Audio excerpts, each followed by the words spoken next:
all guilty of making the same mistakes, from dumb free-to-play purchases to useless peripherals and expensive upgrades. These are the gaming problems that we're all guilty of one day or another. We got 10 examples, so let's get started off with number 10. The day one purchase. Look, we've all done it and we've all regretted it. Imagine you've been waiting years for your new favorite game to release, something that's just really hyped up for you personally. The minutes are ticking down. You've taken the day off work. Maybe you've skipped school. You've got all your favorite snacks ready for like the ultimate just chill day because you've purchased this new game digitally. You start the download on Steam, PS5, wherever else, and then the download time hits you. Not all of us have lightning fast internet, okay? We don't all have the luxury of like fiber optic. And when you're downloading your new game at midnight, you might not be able to play for a day. Even physical copies on disc require massive day one patches usually, slowing us down even more. After surviving a gauntlet of downloading, you're then thrown into the always online main menu and forced to endure another trial, trying to actually connect to the server while a million other people are doing the exact same thing.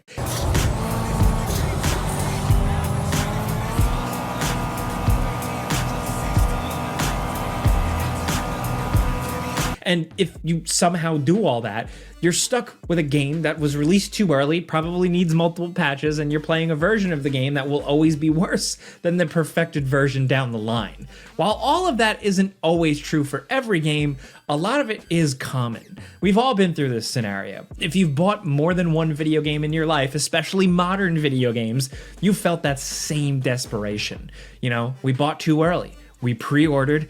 We're all too guilty of that mistake. Don't do it. Just be informed before buying.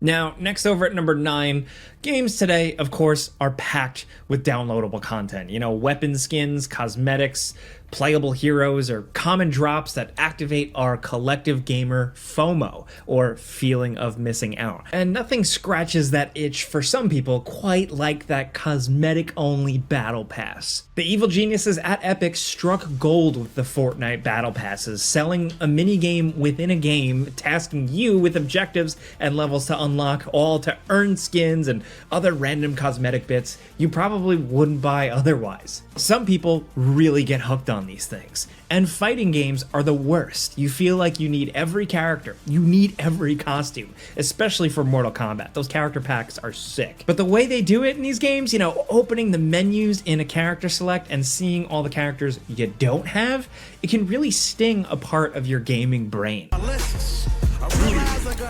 game if you are. Some people just feel like they need to unlock that useless junk that serves no purpose and you'll never even use. Like, did you really need that costume of Leon wearing a cool gangster suit in Resident Evil 4?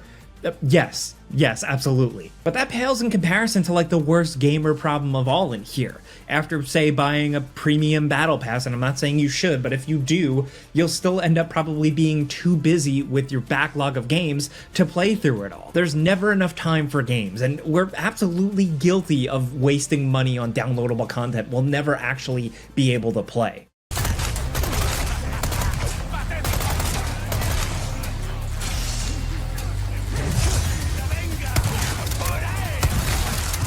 Now, speaking of wasting money, at number 8, all those free games aren't going to download themselves. The Steam sale, the free games on the Epic Game Store, even if you don't like the platform, chances are you still probably get them anyway. The Xbox Game Pass and PlayStation Plus games that they throw at you for low prices or sometimes free, it all just clogs up our precious hard drive space with untold terabytes of games we promise ourselves we'll get around to playing one day. Until the day comes, we've got to clear out space and delete all those to make room for more games we probably won't get around to playing or finishing anytime soon. The cycle perpetuates itself, and new incredible games come out all the time. There's no way to keep up with them all, and there are so many games we'll leave installed hoping we find the time.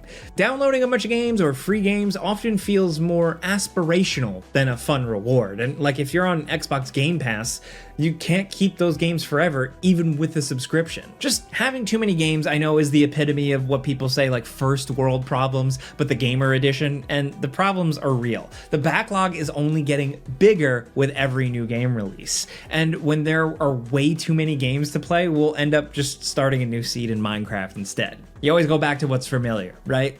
Next over at number 7, where do you go? Games have been struggling with signposting before any of us were born. Leading you through a level and drawing your eye to the right spot is an endless fight that only gets harder for dev teams as games become more and more detailed and complicated. Games like Mirror's Edge use bright red objects to point which direction you need to run.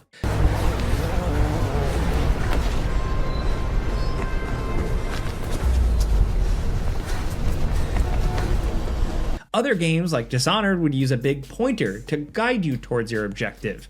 Lots of new games are going the other route. They're doing yellow paint all over everything. Games like Star Wars Outlaws, the Resident Evil 4 remake, and even Final Fantasy VII Rebirth all use this kind of yellow paint to mark objects you can interact with in the environment.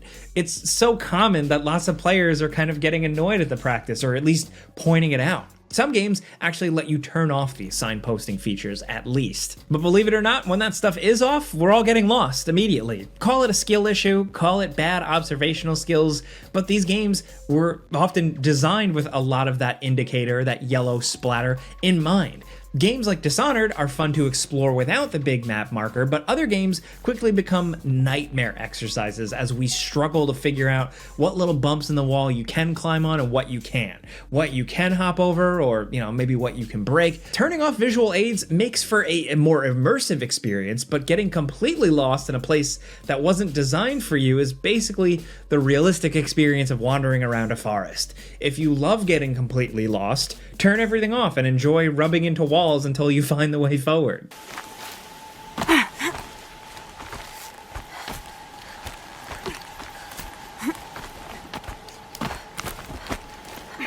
Next over at number 6, by their nature, computers have one major advantage over consoles. You can upgrade them very easily. Anything that's in a tower case can be pulled out, removed, and upgraded with a little bit of technical knowledge and, a bunch of cash. Installing more RAM, more hard drive space, or new graphics cards is easy when you get the hang of it and you kind of know what you're doing. And after buying a brand new GeForce RTX 4090, instead of loading up the most graphically intensive games ever made, sometimes you just end up sticking with the old stuff, the stuff you always go back to.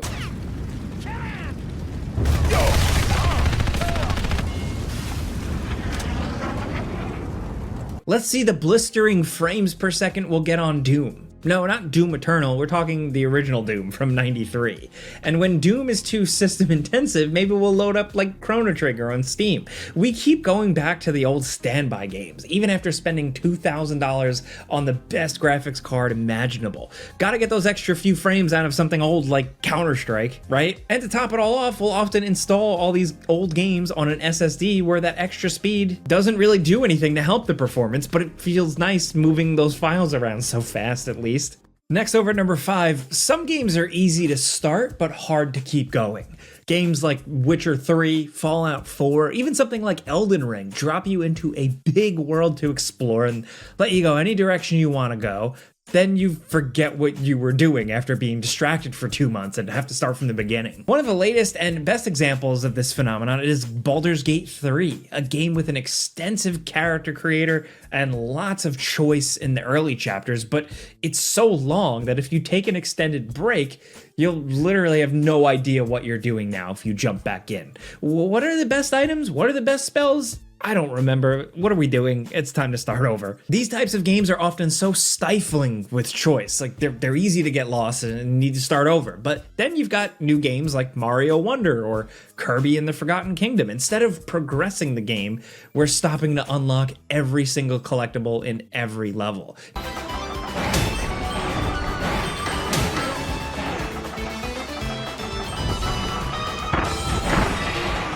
Maybe you're doing it in Astrobot right now. You might think it saves you time, but once you're done with the starting zone, you're so exhausted and sick of the game. You just move on to the next thing. It's a cruel cycle. We need those collectibles and someone's gonna have to collect them eventually, right?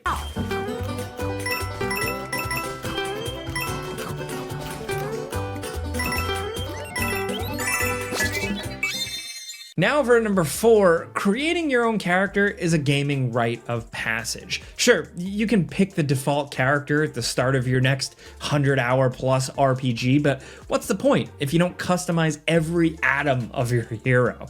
They're a representation of you in the world, either who you feel, who you want to be, like whatever. So obviously, the more time you spend making them, the better you'll be at the game, right? No, it doesn't make any sense. So why do we spend hours and hours in Dragon's Dogma 2 adjusting how long our character's nose hair is? It doesn't matter what the main character looks like, but we demand infinite customization to make them just right anyway. And the customization isn't the only part that's a problem. Take, again, Baldur's Gate 3. You've got so many choices of species and classes and character histories. Baldur's Gate 3 has a lot to choose from, but games like Pathfinder, Wrath of the Righteous are literally insane. You've got pages and pages of choices to go through. 12 species, 26 classes, each with multiple subclasses and the ability to choose multiple classes at the same time. Then you'll have to build your background, choose stats, drop points into skills, select feats, and then finally choose your alignment. All of these choices can significantly change how you'll play the game, what storylines you'll see, and how much fun you'll be having for the next month or so of your life. No wonder we have to keep starting over and trying again. This is just too big of a burden for one player to bear.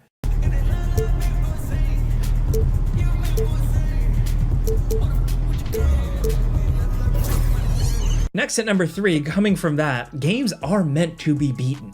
Even the toughest games like Elden Ring can be finished, even if it feels like sometimes it's impossible. But there's too much at stake when playing some games.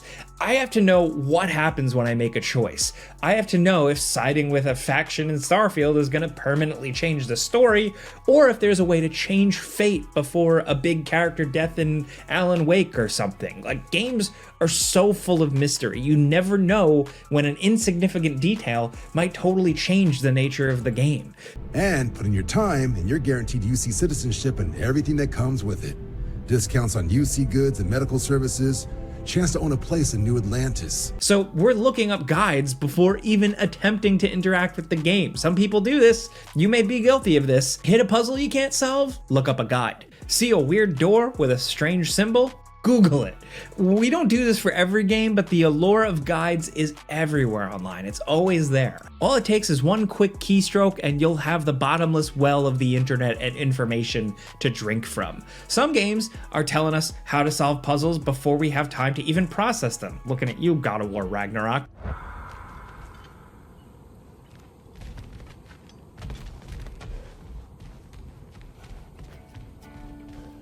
But then there's The Witness, which throws you on an island with no explanation and leaves you to just wander around. Solving puzzles is fun, but sometimes we're desperate to get to the next big thing. Get a move on, Grandpa, we got stuff to do. When our patience is wearing thin, it's time for a guide sometimes. I know the developers spent a lot of time on these puzzles, but some people just look it up.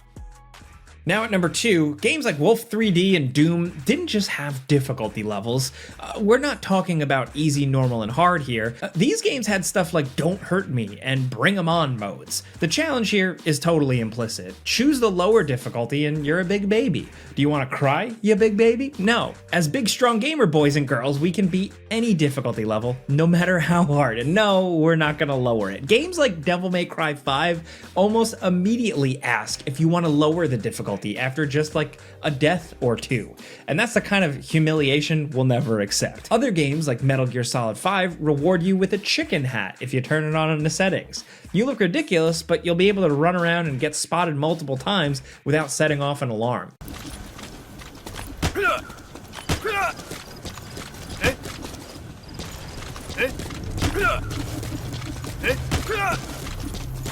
In Super Mario 3D World, if you die 5 times in a row, you'll get an invincibility leaf. It's like adding training wheels to your bicycle. Accessibility in games is great. Options for difficulty are great, but those that like a challenge or those that are competitive just get mad at this. Or those who just tend to be competitive, they just can't stand being faced with these easy choices. Playing Call of Duty on Realistic or Halo on Legendary might seem like a fun idea at the time until you're you're neck deep in grenades and needler bolts, dying over and over again for reasons you don't even really understand. That's the high difficulty experience. The game might not be fun when it's that hard sometimes, but we're gonna keep pounding our head into that wall no matter what. Even if the game asks, hey man, you wanna turn the difficulty down? No.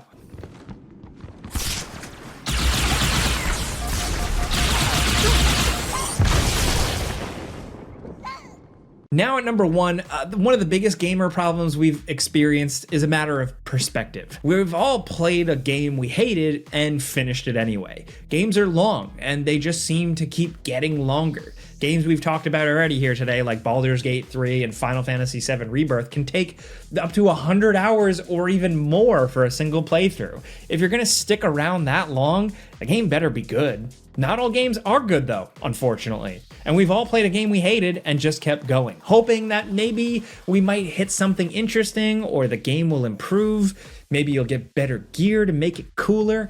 After 50 hours, you're in the bargaining stage. You're praying that something will click and make you like it. Maybe you spent 60, 70 bucks on this game and damn it, you're gonna see it through. But really, like, you've just locked yourself in a purgatory of your own making. You don't have to play a game you hate. You can just quit, uninstall it, return it, delete it off your hard drive. I don't know. But sometimes, and we see it in comment sections, being angry about a bad game is fun for some people. Once we're halfway through a game, there's no stopping this train. We're winning whether we want to or not. Like, all the cutscenes are getting skipped in something like Metroid Other M when you just hate the story. Maybe you're bored and you're skipping through some of the dialogue in Mass Effect Andromeda. Or you're just downloading mods to make a game either easier just to get through and finish it, or just make it cooler. Playing games we don't actually really want to play is that weird gamer psychosis we've all been afflicted with at least one point or another. Those are 10 gamer problems many of us are guilty with. The jury has us sentenced and they've thrown away the key. Look, it doesn't make these things right, but we got to acknowledge